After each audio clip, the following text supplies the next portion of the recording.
O propósito desse encontro é a gente falar sobre processo seletivo, uma área tão específica e tão determinante, não só da área de recursos humanos das empresas, mas também ela serve como uma estratégia fundamental para que os negócios dê certo.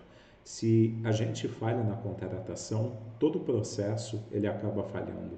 Então precisamos contratar bem, contratar boas pessoas que realmente têm a vocação necessária para atuar naquela área específica do nosso negócio. O que eu estou disponibilizando aqui na tela para vocês é justamente um processo seletivo com início, meio e fim, onde podemos observar ali todos os fatores chaves que fazem parte de um processo seletivo. Mas é claro, esse processo seletivo ele tem que ser personalizado para o seu tipo de necessidade, para o seu tipo de negócio e, é claro, para cada oportunidade que você tiver aí na sua empresa. Mas vamos aos detalhes. O primeiro ponto é a gente realizar o levantamento do perfil profissional. Para a gente fazer isso, existe um modelo funcional onde que segue 5 princípios. O primeiro princípio, a área de RH ele deve fornecer para os gestores o plano de pessoal. Então, toda empresa ela tem que ter um plano de pessoal. Quais são as funções, quem são as pessoas, é importante também ter um número de CBO, que é a Classificação Brasileira de Ocupação, e mais detalhes conforme a necessidade de cada empresa. Por exemplo, salário, por exemplo, quem é o subordinado direto. Então vai muito da necessidade de cada empresa, mas é algo fundamental para a gente ter. O segundo passo, a gente tendo essa informação em mãos, a gente passa ali para o segundo ponto, onde devemos ter um plano de pessoal atual e um plano de pessoal proposto. Qual o motivo disso? Porque a gente vai ter que fazer uma programação daqueles que realmente devem continuar junto com a gente, atuando como colaborador no negócio e repensar a forma da gente fazer a nossa estrutura. Há necessidade de contratar mais pessoas ou há necessidade de contratar pessoas com um perfil diferente? Ou também há necessidade de demitir?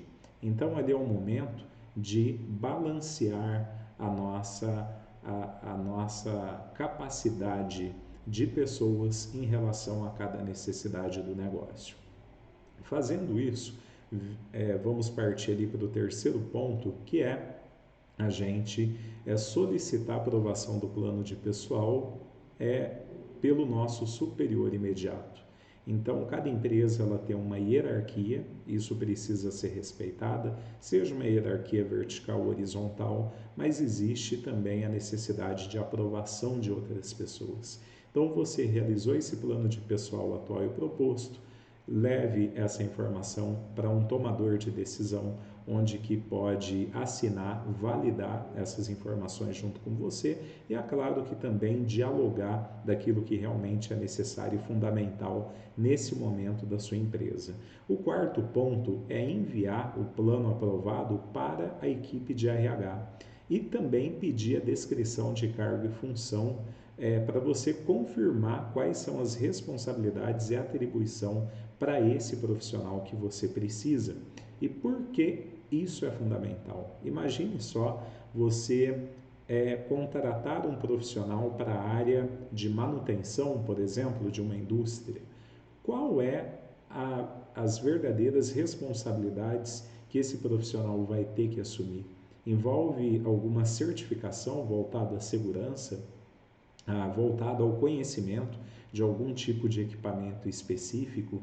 Então, tudo isso devemos detalhar na nossa descrição de cargo e função. Algo praticado e muito honesto dos profissionais que têm um pensamento estratégico na área de RH é você fazer uma descrição de função pensando o futuro, pensando daqui 6 meses, daqui 1 ano, daqui 5 anos, qual é o tipo de profissional que realmente você precisa colocar ali para suportar as demandas do seu negócio, da sua empresa e da área específica.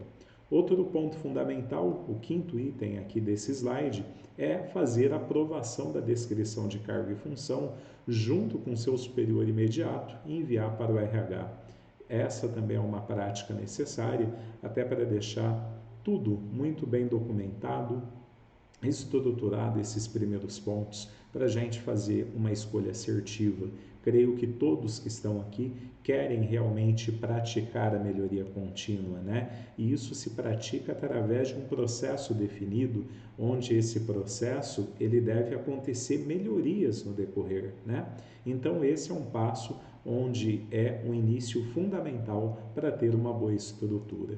Fazendo isso, a gente vai realizar a divulgação e a captação de currículos. Como se faz uma boa divulgação e capacitação e captação de currículos, né? A gente devemos definir junto com o RH um processo seletivo, se ele vai ser interno ou ele vai ser um processo seletivo externo, ou você vai realizar ambas as situações, né, para buscar o profissional que seja adequado. Vamos colocar um seguinte exemplo. Temos uma área operacional, as pessoas estão nessa área já há longa data, e aí você viu uma necessidade de contratar um profissional na área de vendas. Como a sua empresa ela é uma empresa mais técnica, demanda de um profissional que já venha com conhecimentos, né, em relação ao seu tipo de produto e serviço, talvez exista o profissional qualificado internamente com habilidades voltadas a vendas que pode ser aproveitado. Então você acaba fazendo um processo seletivo interno, buscando um profissional, ocorrendo uma promoção para a área de vendas e aí fazendo uma recolocação profissional lá na sua área de operação, na sua área de processos da empresa. Então essa é uma prática comum, interessante de ser feita e que vale a tentativa, desde que realmente aquela descrição de cargo que falamos, você identifique o perfil de profissionais ali na sua casa, ou seja, na sua empresa, que preenche esses requisitos e que você tenha aí uma possibilidade de colocar ele a par desse processo seletivo para uma oportunidade em uma outra função da empresa. É claro, você não fazendo essa identificação internamente, aí é necessário fazer um processo seletivo externo, buscar um profissional de mercado para você colocar nessa vaga, né, nessa oportunidade como vendedor. Mas é claro que uma forma inteligente de ser feita também é fazer ambos, né? Um processo seletivo onde tenha um recrutamento interno, mas que também busque pessoas do mercado para você validar aquele que realmente tem um perfil mais interessante para aquela vaga. Outro ponto determinante aí é a divulgação de vaga por meios de comunicação, tanto externo quanto interno. Então, você preparou, né, esse modelo padrão de divulgação, que deve ser um modelo criativo, mas mostrando a realidade do seu negócio. Então, aí você já tem uma estrutura suficiente para fazer uma divulgação assertiva. O que eu oriento? Toda empresa familiar, uma empresa de pequeno porte, ela começa a estruturar o seu negócio buscando pessoas que são da confiança dos donos. É natural isso, não se culpe por essa questão. Então, se você identifica alguém próximo, né? Seja um familiar, seja amigos, seja pessoas que têm uma proximidade, até mesmo entes queridos, né, de funcionários, né, que estão atualmente na sua empresa. Claro que pode ser feito um processo seletivo com eles, né, mas é importante que você tenha a abertura para o novo, né? Por que você não confia em uma pessoa que não faz parte desse elo familiar? Você tem medo de ser roubado, por exemplo? Se você tem esse tipo de medo, é porque o seu processo, né, nas mais diversas áreas, não está bem desenhado ou não está bem esclarecido para você auditar, né? Para você confirmar se ocorreu algum tipo de erro, né? Algum tipo de informações incorretas, né? Ou até mesmo algum tipo de fraude nesse processo. Você só consegue identificar realmente se você tem uma estrutura mais definida e pode deixar outros profissionais cuidando dessa responsabilidade e você aí no papel de auditar, validar, tá próximo, treinando, desenvolvendo esse profissional. O terceiro ponto que coloquei aqui para a gente dialogar é sobre o perfil da vaga, né? Ele deve ser criativo para essa busca de talento. O quarto item, você explorar recursos digitais para a captação de talentos, por exemplo, redes sociais, né? Eu utilizo bastante na minha prática o LinkedIn, né? Que é uma rede social aí voltada a negócios, então é a maior do mundo, né? Referência nesse tipo de situação e ali já passa uma confiabilidade em que sentido? Porque redes sociais era uma prova social. Como assim uma prova social? Se a pessoa colocou as informações ali e está sendo validada por várias outras pessoas, isso gera uma confiança para a nossa tomada de decisão. Como meu avô já dizia, né? Papel aceita tudo. Então o currículo, ele aceita tudo. Podemos colocar qualquer coisa. Então, como conseguimos validar se aquilo é verdadeiro ou não?